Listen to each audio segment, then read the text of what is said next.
নির্বাচনের মাঠটা আমরা যেভাবে দেখতেছি তাতে আপনি দেখেন নির্বাচনের মাঠে কিন্তু দলগুলো দুইটা জোটে ভাগ হয়ে গেছে। একটা বিএনপি জোট আর একটা বলতে পারেন এনসিপি জোট। তার ভিতরে চরমনাই ছিল ওই জোটে, সেখান থেকে উনি সম্ভবত একেবারে আলাদা হয়ে গেছেন আজকে পর্যন্ত যেটুকু আমি জানি। তো এখন এই যে জোট দুইটা জোটে বিভক্ত হয়ে গেল, তাতে আপনি যদি দেখেন বিএনপির যে জোটটা সেই জোটে বিএনপির ভোট বলতে যা বুঝায় তার বাইরে কিন্তু অন্য যাদেরকে সংযুক্ত করছে তাদের খুব একটা অ্যাড করার কিছু নাই। আমার কাছে মনে হয় না যে বাকি দলগুলো যাদেরকে সাথে নিছে তারা সকলে মিলেও আর বাড়তি 2-3% ভোট যোগ করতে পারবে, এটা আমার ধারণা। অন্যদিকে যদি আপনি এনসিপির নেতৃত্বের জোটটা ধরেন, সেই জোটে দেখবেন আপনি যে এনসিপির কতটা আছে সেটা আমি খুব বেশি চ্যালেঞ্জ করতে পারছি না, কিন্তু জামাতের তো বেশ কিছু ভোট আছে। ইদানিং বাজারে এই কথাটাও আছে যে তাদের ভোট বেড়েছে। পাশাপাশি অন্যান্য যে ইসলামিক দলগুলো তাদের সাথে আছে, সেটা কিন্তু আপনি মাদ্রাসা বেসড যদি ধরেন একটা বিরাট জায়গা আছে ভোটের, অর্থাৎ সবাই কিছু ভোট ক্যারি করতেছে ওই জোটটার। কিন্তু বিএনপির বেলায় কিন্তু বিএনপির উপরেই নির্ভরশীল সবাই, বিএনপির করুণার দিকে তাকাই আছে অন্যান্য জোটের লোকগুলো।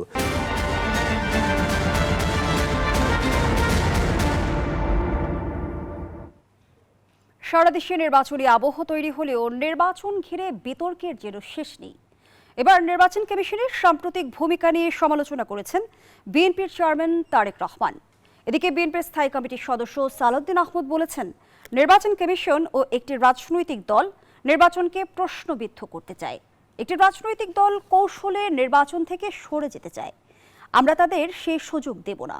অন্যদিকে এনসিপির অভিযোগ, নির্বাচন কমিশনে পেশি শক্তির প্রদর্শন চলছে, ঋণ খেলাপি ও দ্বৈত নাগরিকদের নির্বাচন করতে দেয়া হলে রাজপথে নামার হুঁশিয়ারিও দিয়েছেন দলটি। এরই মধ্যে 11 দলীয় ঐক্য থেকে ইসলামী আন্দোলনের বেরিয়ে যাওয়া ধর্মভিত্তিক রাজনীতিতে নতুন অনিশ্চয়তা তৈরি করেছে। ভোট কি এক বাক্সে আসবে নাকি অনৈক্য আরও গভীর হবে, এই প্রশ্নই এখন রাজনীতির কেন্দ্রে। এই বিষয়গুলোই আজকের আলোচনায় আনতে চাই। দর্শক, আমি ফারনাস জুই, সবাইকে আমন্ত্রণ জানিয়ে শুরু করছি নিউজ 24 এর নিয়মিত আয়োজন জনতন্ত্র গণতন্ত্র। নিবেদন করছে আরআইসিএল স্টিল। জোটে ভাঙন, ভোটে বিভক্তি, এই শিরোনামে আজকের আলোচনায় এগিয়ে নিতে স্টুডিওতে আছেন দুজন সম্মানিত অতিথি। চলুন একে একে পরিচিত হই। আছেন অ্যাডভোকেট আবু হেনা রাজ্জাকি, সুপ্রিম কোর্টের আইনজীবী ও রাজনীতি বিশ্লেষক। সেই সঙ্গে আরও আছেন অধ্যাপক ডক্টর তৌফিকুল ইসলাম মিথিল, বেসরকারি বিশ্ববিদ্যালয়ের শিক্ষক পরিষদের সভাপতি। স্বাগত জানাচ্ছি দুজনকেই। অ্যাডভোকেট আবু হেনা রাজ্জাকি, আপনাকে দিয়ে আলোচনাটা শুরু করি। যেমনটি বলছিলাম, বিএনপির চেয়ারম্যান তারেক রহমান এবার নির্বাচন কমিশনের সাম্প্রতিক ভূমিকা নিয়ে সমালোচনা করলেন।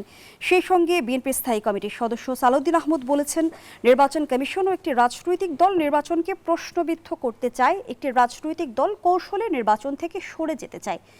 এই বক্তব্যের আসলে রাজনৈতিক অর্থ যদি জানতে চাই, সেটি কি?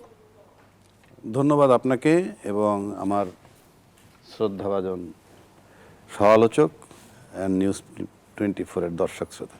না, এই যে বললেন সালাউদ্দিন সাহেব বলছেন যে একটা দল নির্বাচন থেকে সরে যেতে চায়, এখন এটার ভিত্তি বা ইনফরমেশন ওনার কাছে কি আছে সেটা আমার জানা নাই। তবে যেহেতু তারা একেবারে রাজনীতির ভিতরে এবং সামনে নির্বাচন করতে যাচ্ছেন এবং তারা বলতে গেলে মানে বিএনপি দলটা ড্রাইভিং সিটে বসা আছে বলা চলে, সেক্ষেত্রে তার কাছে এরকম ইনফরমেশন বা এরকম ধারণা থাকতেও পারে, সেটা নিয়ে আমি কোনো চ্যালেঞ্জ করছি না। কিন্তু নির্বাচনের মাঠটা আমরা যেভাবে দেখতেছি তাতে আপনি দেখেন নির্বাচনের মাঠে কিন্তু দলগুলো দুইটা জোটে ভাগ হয়ে গেছে। একটা বিএনপি জোট আর একটা বলতে পারেন এনসিপি জোট। তার ভিতরে চরমনাই ছিল ওই জোটে, সেখান থেকে উনি সম্ভবত একেবারে আলাদা হয়ে গেছেন আজকে পর্যন্ত যেটুকু আমি জানি। তো এখন এই যে জোট দুইটা জোটে বিভক্ত হয়ে গেল, তাতে আপনি যদি দেখেন বিএনপির যে জোটটা সেই জোটে বিএনপির ভোট বলতে যা বুঝায় তার বাইরে কিন্তু অন্য যাদেরকে সংযুক্ত করছে তাদের খুব একটা অ্যাড করার কিছু নাই। আমার কাছে মনে হয় না যে বাকি দলগুলো যাদেরকে সাথে নিছে তারা সকলে মিলেও আর বাড়তি 2-3% ভোট যোগ করতে পারবে, এটা আমার ধারণা। অন্যদিকে যদি আপনি এনসিপির নেতৃত্বের জোটটা ধরেন, সেই জোটে দেখবেন আপনি যে এনসিপির কতটা আছে সেটা আমি খুব বেশি চ্যালেঞ্জ করতে পারছি না, কিন্তু জামাতের তো বেশ কিছু ভোট আছে। ইদানিং বাজারে এই কথাটাও আছে যে তাদের ভোট বেড়েছে। পাশাপাশি অন্যান্য যে ইসলামিক দলগুলো তাদের সাথে আছে, সেটা কিন্তু আপনি মাদ্রাসা বেসড যদি ধরেন একটা বিরাট জায়গা আছে ভোটের, অর্থাৎ সবাই কিছু ভোট ক্যারি করতেছে ওই জোটটার। কিন্তু বিএনপির বেলায় কিন্তু বিএনপির উপরেই নির্ভরশীল সবাই। বিএনপির করুণার দিকে তাকাই আছে অন্যান্য জোটের লোকগুলো। কীরকম, কেউ আসতেছে ধানের শীষে ভোট করবে অন্য দলের, এবং ধানের শীষে ভোট করতেছে কেমনে, নিজের দলের আইডিওলজি বিকায়ে দিয়ে, মানে ওটাকে তুড়ি মেরে উড়াই দিয়ে আসছে শুধু একটি এমপি হওয়ার জন্য। আবার কেউ আসছে যে নির্বাচন কমিশন আইন মোতাবেক যদি নিজ দল থেকে করেন জোটে থাকতে পারবেন, কিন্তু নিজ দলীয় প্রতীকে করতে অপরপক্ষে হবে। যদি আমরা জামায়াতের জোট নিয়ে প্রশ্ন রাখি, সেটা কি আদর্শিক জোট? আমি কারো আদর্শ, কোনো জোটের আদর্শ বলতেছি না। আপনি নির্বাচনের আগে যদি জোট করেন, এটা কোনো গণতন্ত্র পারমিট করে না। কারণ আমি খাঁটি বাংলা ভাষায় যদি বলি, প্রত্যেকটা দলের খাচ্ছত আলাদা আলাদা। তো খাচ্ছত যখন আপনার আলাদা, সেখানে তো আলাদা দল। তো ভোটের আগে আপনি যেটা যদি করেন, জামাত তার প্রার্থী দিয়ে অন্য দলের প্রার্থী দিয়ে জামাতের লোকেরা বলবে তোমরা তারে ভোট দিও, এটা গণতন্ত্র বিরোধী। বিএনপি বলবে যে আমাদের জোট থেকে অমুক সাহেবকে দাঁড়া করাইলাম, তাকে তোমরা ভোট দিও। বিএনপির আইডিওলজি আর তার আইডিওলজি তো এক না। তার দলের লোকগুলাকে বলতেছে তুমি ভোট দিও তাকে। এটা কোনো গণতন্ত্র হতে পারে নাকি? আমি একটা দল করলাম আমার দলের আদর্শ নিয়ে, সেই দলের থেকে হঠাৎ করে শুনলাম অন্য একটা দলের লোককে দাঁড়া করাই দিয়ে আমার দলের নেতারা বলতেছে তাকে ভোট দিও। এটা গণতন্ত্র নয়, এটা প্রহসন। আমার ক্ষমতায় যেতে হবে। যে 11 দলীয় নির্বাচনী ঐক্য হলো, আপনি জামাতের যেটা বলেন ভাঙনও হলো, এই ভাঙনের ফলে কোন পক্ষ বেশি ক্ষতিগ্রস্ত হবে? না, ভাঙনের ফলে ক্ষতিগ্রস্ত থেকে সে সেকেন্ডারি। আপনি যদি কোনো ইসলামী ফোর্স ধরেন, ইসলামী ফোর্স যে ভোটগুলো নিবে, বিএনপির ভোট এবং ইসলামী ভোট, ইসলামী দলগুলোর ভোট কিন্তু একই একই। অর্থাৎ জামাতের কিছু ভোট আছে, কোন মানদণ্ডে বলছেন একই? অর্থাৎ তারা রাইটিস্ট যদি আমি ধরি বা জাতীয়তাবাদীর দিকের যদি ধরেন, আপনি যেমন যে এই চরমনার পীর সাহেবরা আওয়ামী লীগের কোনো ভোট পাবে না, জামাতরা আওয়ামী লীগের কোনো ভোট পাবে না। যদি আওয়ামী লীগ দেয় সেটা ভিন্ন কথা, ওদের ভোটটা তারা কার্টেল করতে পারবে না। এখন আসেন যে কথাটা বলছেন সালাউদ্দিন সাহেব, যে কেউ কেউ ভোটের, হ্যাঁ সত্যি সত্যি যদি এমন হয় যে ঘটনাচক্রে আজকে চরমনার পীর সাহেব বের হয়ে গেছে তার দল নিয়ে, কালকে যদি জামাত বলে, এনসিপি বলে যে এই কারণে লেভেল প্লেইং ফিল্ড নাই, কেন নাই আমি বলি, একটা এক্সাম্পল দিই। আপনি যদি সম্প্রতি ডাক্তার আব্দুল মোমেনের ইন্টারভিউটা শুনে থাকেন, উনি 8 মাস পরে দেশ থেকে পালিয়েছেন। উনি নিজে, এটা অলরেডি ভাইরাল, 8 মাস পরে দেশ থেকে পালিয়েছেন, দেশ থেকে বের হয়ে গেছেন। উনি 6 বার তার সিম বদল করছেন, তার থাকার বিভিন্ন জায়গা বদল করেছেন। উনি কিভাবে পালিয়েছেন দেশ থেকে 8 মাস পরে, এখন থেকে 6-7 মাস আগে? কিভাবে? তার স্ত্রী সরকারি কর্মকর্তার সাথে যোগাযোগ রেখেছে এবং সরকারি কর্মকর্তারা তাকে বের হয়ে যেতে সহযোগিতা করছে, তার বক্তব্য। তো সরকারি কর্মকর্তারা যখন 5 আগস্টের 8 মাস পরেও পতিত সরকারের লোকের সহযোগিতা করে, তখন আপনাকে ধরে নিতে হবে যে প্রশাসন পতিত সরকারের পক্ষে কাজ করছে। কিন্তু অ্যাডভোকেট আপনার কাছে আমি যদি পাল্টা প্রশ্ন রাখি যে তার বক্তব্য কতটা বিশ্বাসযোগ্য, সেটা তো অন্য প্রশ্ন। তাহলে তো পত্রিকায় যেটা পাই সেটা কতটুকু বিশ্বাসযোগ্য, মিস্টার এক্স বলছেন সেটা কতটুকু বিশ্বাসযোগ্য, আমি যা বলছি সেটা কতটুকু বিশ্বাসযোগ্য, এটা তো কোনো কোশ্চেন হতে পারে না। এটা তো কেউ চ্যালেঞ্জ করে। শক্তি উদ্দেশ্য প্রণোদিত ভাবেও তো কোনো বক্তব্য দিতে পারে, পতিত শক্তি উদ্দেশ্য প্রণোদিত দিতে পারে, কিন্তু সে তো বলছে সরকারি কর্মকর্তা কর্মচারী, এই কথাটা কেউ ডিনাই করে নাই। এখন আসেন, এই যে ওই সরকারি কর্মকর্তা কর্মচারী তাকে সহযোগিতা করে থাকে, সে তো পতিত সরকারের পক্ষের লোক। তার মানে কি, এই প্রশাসনে যারা আছে তারা পতিত সরকারকে যারা পতন ঘটাইছে তাদের বিরোধী। সেক্ষেত্রে আপনি ধরতে পারেন এনসিপি জোটের বিরোধী শক্তি যেটা প্রশাসনে আছে। সুতরাং আপনি ন্যাচারালি নির্বাচনের ক্ষেত্রে এই যে লেভেল প্লেইং ফিল্ড নাই, পতিত সরকারের পক্ষে কাজ করতেছে, তার মানে তারা এনসিপি জোটের বিরুদ্ধে করবে, সুতরাং লেভেল প্লেইং ফিল্ড নাই। এটা আপনি কি করে করবেন? এই যে লেভেল প্লেইং ফিল্ড নাই, এই অজুহাতে যদি কালকে ওই জোটটা নির্বাচন বয়কট করে, আপনার আমার কি করার আছে? তখন আপনি বলতে পারবেন কেউ নির্বাচন বয়কট করলে আমাদের কিছু করার নেই। আমরা নির্বাচন করে যাব, তাহলে সেই 2024-এর নির্বাচন হবে, অর্থাৎ 5ই আগস্টের পূর্বে। নির্বাচন বয়কট কি কোনো রাজনৈতিক অস্ত্র? আর আপনি তো, আমি আই এম এট লিবার্টি, আমি যদি মনে করি লেভেল প্লেইং ফিল্ড নাই, আমি যদি দেখি পক্ষপাতিত্ব হচ্ছে, আমি যদি দেখি সরকারি কর্মকর্তা কর্মচারী পতিত সরকারের লোকরা সহযোগিতা করতেছে এখনো, কারণ আমাদের কাছে কতগুলো দৃষ্টান্ত আছে, 626 জন লোক যারা আশ্রয় নিয়েছিল তারাও বেরিয়ে গেছে, আরো বিভিন্ন লোক বেরিয়ে যাচ্ছে। সুতরাং সেই হিসাব করলে আপনি তো, যদি কেউ মনে করে, কারণ এখন আপনি বলতে পারেন তারা নির্বাচনে দাঁড়াইলে ফেল করবে, অমুক তমুক ইত্যাদি ইত্যাদি বলে, এবং এমন ন্যারেটিভও তৈরি করা আছে যে প্রশাসনের জামাতের কথাই চলে, এটা এরকম কথা আছে।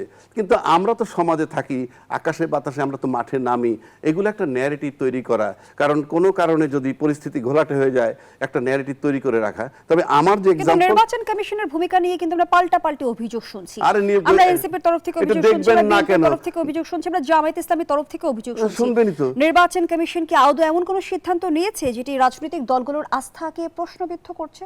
হ্যাঁ, ডেফিনেটলি, কারণ আমরা ইতিমধ্যে অভিযোগ পাইছি যে, শুনেন, আপনি এক জায়গায় চাকরি ইন্টারভিউ দিবেন, কিংবা আপনি একটা কোথাও আবেদন করতেছেন কিছুর জন্য, আপনি একটা ফর্ম দিল, আপনাকে পুরাটা ফর্ম ফিল আপ করতে হবে, পুরাটা ফর্ম ফিল আপ করতে হবে, প্রযোজ্য নয়, আমার জানা না, ইত্যাদি ইত্যাদি।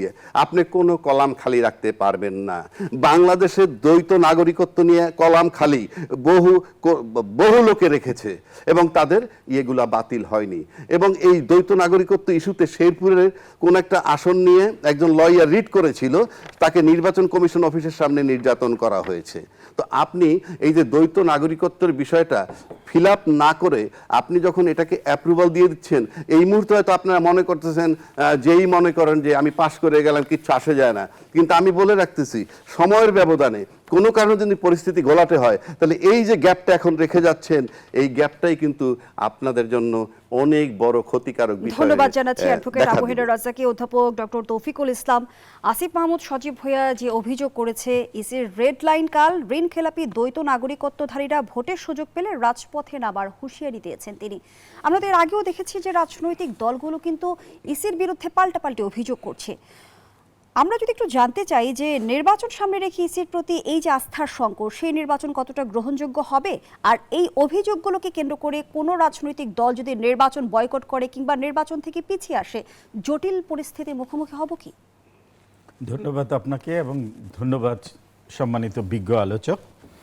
আসলে ভোট আসলেই জোট, ব্যাপারটা যেমন ঘটে, কিন্তু আদর্শিক কিছু জোট আছেই, এবং এই জোটগুলো আমি বলবো নির্বাচনকে সামনে রেখে রাজনৈতিক দলগুলো, যেটা ইতিমধ্যেই বিজ্ঞ আলোচক বলেছেন যে আসলে একটা চাপে রাখার একটা কৌশল সবাই, কারণ কার রেজাল্ট কেমন হবে সে কিন্তু এখন প্রেডিক্ট করছে, এক্স্যাক্টলি দে ডোন্ট নো রেজাল্টটা কী হবে। তো প্রেডিকশন থেকে স্বাভাবিকভাবে আশঙ্কাও হচ্ছে যে আসলে নির্বাচনী ফলাফল কেমন হবে, সেজন্য আগেই বলে নিচ্ছে যে নির্বাচন কমিশন সঠিকভাবে কাজ করছে না, প্রশাসন ঠিকভাবে কাজ করছে না, প্রশাসন হয়তো নিরপেক্ষ না, প্রশাসন হয়তো পক্ষপাতদুষ্ট, এই কথাগুলো আসছে। ফলাফল নিয়ে সব দলের মাঝে কি শঙ্কা কাজ করছে? আসলে শঙ্কা আমি এই অর্থে বলছি যে কেউ হয়তো, প্রত্যেক রাজনৈতিক দলেরই তো একটা টার্গেট আছে, কেউ হয়তো চিন্তা করছে আমি সরকার গঠন করব, কেউ হয়তো চিন্তা করছে সরকার গঠন না করলেও আমি কতটা আসন পাবো। স্বাভাবিকভাবেই আপনি দেখেন পরীক্ষার আগ থেকেই কিন্তু আমাদের মধ্যে একটা শঙ্কা কাজ করে যে পরীক্ষায় আসলে ফলাফল কেমন হবে। একইভাবে এবার সত্যিকার অর্থে যেদিকে যাচ্ছে, এবং আমরা দেখেছি প্রধান উপদেষ্টা যেভাবে বলেছেন, বারবার রিপিটেডলি বলেছেন, এবারের নির্বাচন হবে বাংলাদেশের ইতিহাসে ডিফারেন্ট এবং সবচাইতে বেশি ফ্রি অ্যান্ড ফেয়ার, যেটা বলছে। আমরা এখনও সেটা কমেন্টসে যাচ্ছি না কেমন হচ্ছে, যেহেতু নির্বাচন এখনো হয়নি, এবং আমরা আশা করছি ফ্রি অ্যান্ড ফেয়ার ইলেকশন হবে।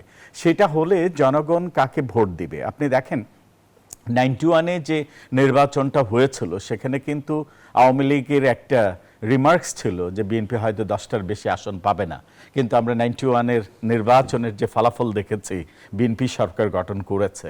কাজেই জনগণের হাতে অস্ত্র, এবং জনগণই হচ্ছে সর্বময় ক্ষমতার অধিকারী। জনগণ যদি ভোটাধিকার প্রয়োগ করে, নির্বাচনের ফলাফল কি হবে, এই কোটি কোটি ভোটারের মাঝে আমরা যে দেখি মাঝে মাঝে পরিসংখ্যান দেখা যাচ্ছে, এবং পরিসংখ্যান নিয়ে কেউ কেউ কথা বলছে, ভোটারদের রাজনৈতিক বিশ্লেষণও হচ্ছে, এবং সেভাবে দেখা যাচ্ছে যাচ্ছে, কেউ বলছে 30%, কেউ বলছে 47%।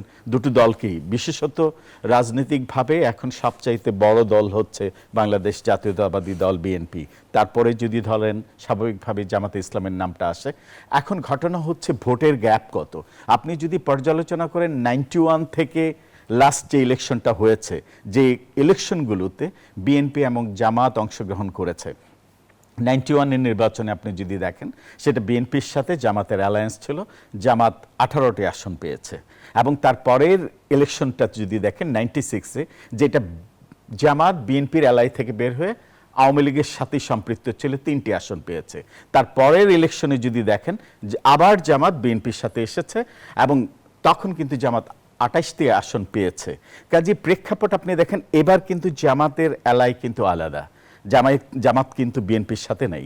কাজেই এখন প্রেডিক্টটা আমি যদি পাস্ট দেখি একরকমের প্রেডিকশন আসে, আবার এই 5ই আগস্টের পরিবর্তিত পরিস্থিতিতে জামাতের সাথে যে অ্যালাই আছে, এনসিপি আছে, এনসিপি সহ ইসলামিক কিছু দল আছে।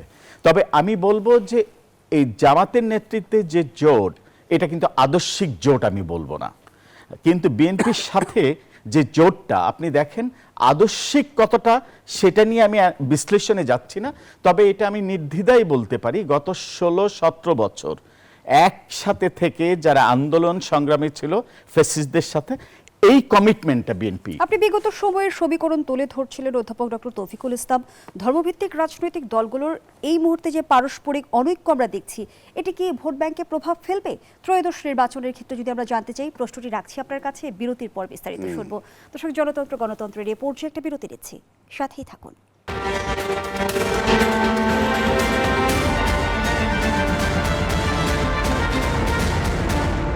আবারও আমন্ত্রণ, আপনারা দেখছেন নিউজ 24 নিয়মিত আয়োজন জনতন্ত্র গণতন্ত্র। নিবেদন করছে RICL স্টিল।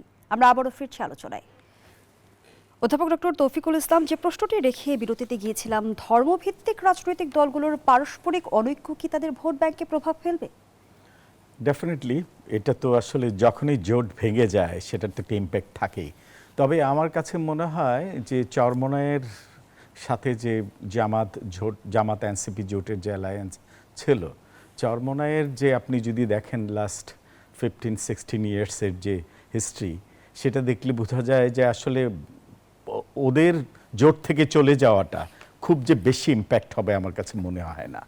তবে স্বাভাবিকভাবেই যখন একটা রাজনীতির মাঠে আলোচনা চলে যে এইটা জোট হয়ে গেছে অলমোস্ট, যেটা আলোচনায় ছিল যে চরমনায় অলরেডি সেই জোটে আছে এবং সেই জোটে থেকেই নির্বাচন করবে। তারপরে বিশ্লেষকরা তো অনেকেই বলছে যে ইসলামপন্থীদের ভোট স্পষ্টত 3 বাক্সে বিভক্ত হয়ে পড়ল। হ্যাঁ, এটা হবে। চরমনায় যেহেতু আলাদা এককভাবে নির্বাচন করছে, সেখানে তো বাক্স পড়বেই, কিন্তু কতটা ইম্প্যাক্ট পড়বে সেটা যদি বলেন, ডেফিনেটলি ওই জোট কিছুটা অ্যাফেক্টেড হবেই। ভোটের ব্যাংকে যখন জোট একসাথে এগিয়ে যায় এবং সেভাবেই জোট, বিশেষত জোট ভেঙে যায় কিন্তু আসন বন্টনে সমঝোতা না হওয়া, এখানে হচ্ছে পাওয়া না পাওয়ার বেদনাটাই কাজ করে। যখন একটা টার্গেট থাকে, সে টার্গেট অনুযায়ী যখন জোট থেকে এক্সপেকটেশন অনুসারে যদি আসন না পায়, তখনই কিন্তু জোট থেকে বেরিয়ে যাওয়ার প্রশ্নটা আসে। প্রশ্নটা কিন্তু এই না যে আদর্শিক কারণে বেরিয়ে গেছে, সেখানেই প্রশ্ন। সেক্ষেত্রে যারা বেরিয়ে গেছে এবং যে জোট থেকে বেরিয়ে গেছে, বোথ সাইডেই কিন্তু আমার কাছে মনে হয় ভোটের ক্ষেত্রে ক্ষতিগ্রস্ত হওয়ার সম্ভাবনা। ধন্যবাদ জানাচ্ছি আপনাকে অ্যাডভোকেট আবু হেনা রাজ্জাকি। যেমনটি অধ্যাপক ডক্টর তৌফিকুল ইসলাম বলছিল যে দুপক্ষই ক্ষতিগ্রস্ত হওয়ার সম্ভাবনা আছে জোট ভাঙনের ফলে, তাহলে লাভবান কারা হবে? ইসলামপন্থী দলগুলোর এই বিভাজন কি বিএনপিকে আরো শক্তিশালী করে তুলবে? ধন্যবাদ আপনাকে। আসলে চরমনের পীর সাহেবের কথা যেটা বলা হচ্ছে, তার যে ভোট, যেটা উনি বললো, টু সাম এক্সটেন্ট আমি অ্যাকসেপ্ট করি এটা, যে ওনার এমন কোনো ভোট নাই যে উনি বের হয়ে গেলে পরে ওনার এমন খুব বেশি ইম্প্যাক্ট হবে বলে, মানে 1 নম্বর খুব একটা ইম্প্যাক্ট হবে না। 2 নম্বর, যদি আগে থাকতো তাইলে যদি বিএনপি তাকে অ্যাকোমোডেট করতো, 2-1টা সিট যদি বিএনপির কাছ থেকে নিতে পারতো, তাইলে হয়তো একটা আশার আলো থাকতেও পারতো। এখন বিএনপিও তাকে অ্যাকোমোডেট করবে না। So he has made himself isolated, স্রোত থেকে আইসোলেটেড হয়ে গেছে। আমার কাছে মনে হয় না ব্যক্তিগতভাবে ওই দলটা এককভাবে আর কিছু করতে পারবে। এইবার আসেন ভোটের যে ফ্যাক্টরটা আমরা বারবার বলছি, এই ভোটের ফ্যাক্টরে কিন্তু আওয়ামী লীগের ভোট একটা ফ্যাক্টর। আমরা যদি প্রিভিয়াস রেকর্ডে যাই, তাহলে বিএনপিরও 35, আওয়ামী লীগেরও 35, জামাতের ছিল 10। কেউ বলছে জামাতের কিছু বাড়ছে, ধরে নিলাম যেহেতু এনসিপি টেনসিপি সব এক জায়গায় হয়েছে, জামাত না হয় 12-15 হয়েছে। এখন আপনি ধরেন বিএনপি প্লাস আওয়ামী লীগ, অর্থাৎ বিএনপির সাথে যে আওয়ামী লীগের ভোট যোগ হয়, কথার কথা বলছি, কোনটা হবে আমরা জানি না, তাহলে সোনায় সোহাগা বিএনপির জন্য। আচ্ছা, যদি জামাতের সাথে আওয়ামী লীগের ভোট যোগ হয়, তাহলে আপনি জামাত সরকার গঠন করবে। আর নির্দলীয় ভোট যেগুলো আছে দলবিহীন, সেটার কথা আমরা বলছি না, আমরা দলীয় ভোটের কথা বলছি। তো সেখানে আওয়ামী লীগ সরকার গঠন করবে, জামাত মানে এনসিপি বা জামাতের জোট সরকার গঠন করবে যদি আওয়ামী লীগের ভোট সেদিকে যায়। এখন সেটা যদি বলেন সম্ভাবনা আছে, সেটা আমি জানি না, কিন্তু আমি একটা জিনিস বলতে পারি, আওয়ামী লীগ একটা জিনিস প্রমাণ করতে চায় যে মুক্তিযুদ্ধের চেতনার পক্ষে শক্তি সে, এবং তারা ক্ষমতায় না থাকলে পরে মৌলবাদীরা চারা দিয়ে ওঠে। তা মৌলবাদী বলতে তারা জামাতকে বুঝায়। যদি তাই হয়, আর সেক্ষেত্রে যদি আওয়ামী লীগ মনে করে যে আমরা জামাতকে ভোট দিয়ে দিলে জামাত যদি পাশ করে এবং তাতে মৌলবাদীর উত্থান হইল, প্রমাণ হইল এক, দুই, স্বাধীনতার পক্ষ শক্তি হিসেবে আজকে বড় দলটা যে জায়গায় দাবি করতেছে সেটা যদি ব্যর্থ হয়ে যায়, তখন এস্টাবলিশড হবে যে মানে মুক্তিযুদ্ধের পক্ষের শক্তি একমাত্র আওয়ামী লীগই। সেক্ষেত্রে আওয়ামী লীগের ভোট একটা বিরাট ফ্যাক্টর। পাশাপাশি জামাত যদি ক্ষমতায় চলে আসে আওয়ামী লীগের ভোট নিয়ে, পরবর্তীকালে সময়ের ব্যবধানে স্বাধীনতার পক্ষ শক্তি হিসাবে আবার আওয়ামী লীগ বিএনপি একত্র হয়ে জামাতকে হটানোর জন্য একটা আন্দোলন গড়ে তুলতে পারবে। প্লাস আওয়ামী লীগের জন্য সুবিধা যে তার জায়গাটায় সে এস্টাবলিশ করলো মুক্তিযুদ্ধের পক্ষ শক্তি হিসেবে আমরা, এবং আমরা যদি ক্ষমতায় না থাকি তাহলে মৌলবাদ চারা দিয়ে ওঠে। সুতরাং আওয়ামী লীগের ভোট একটা বিরাট ফ্যাক্টর, এবং আওয়ামী লীগ কী করবে সেটা আমরা জানি না। সেটা আমাদের নির্বাচন পর্যন্ত অপেক্ষা করতে হবে, ফলাফল বলে দিবে যে আওয়ামী লীগের ভোট কোন দিকে গেল। আপনি বলছেন যে আগামী নির্বাচনে আওয়ামী লীগের ভোট একটা বড় ফ্যাক্টর হয়ে দাঁড়াবে, কিন্তু রাজনৈতিক বিশ্লেষকরা কিন্তু বরাবরই বলছে যে আগামী নির্বাচনের ফলাফলের সমীকরণ পাল্টে দিতে পারে 4 কোটি তরুণ ভোটার। সেই আলোচনায় ফিরবো। ঠিক আছে, সেটা আনেন বলবো। গণতন্ত্রের এই পর্যায়ে আবারও বিরতি নিচ্ছি, সাথেই থাকুন।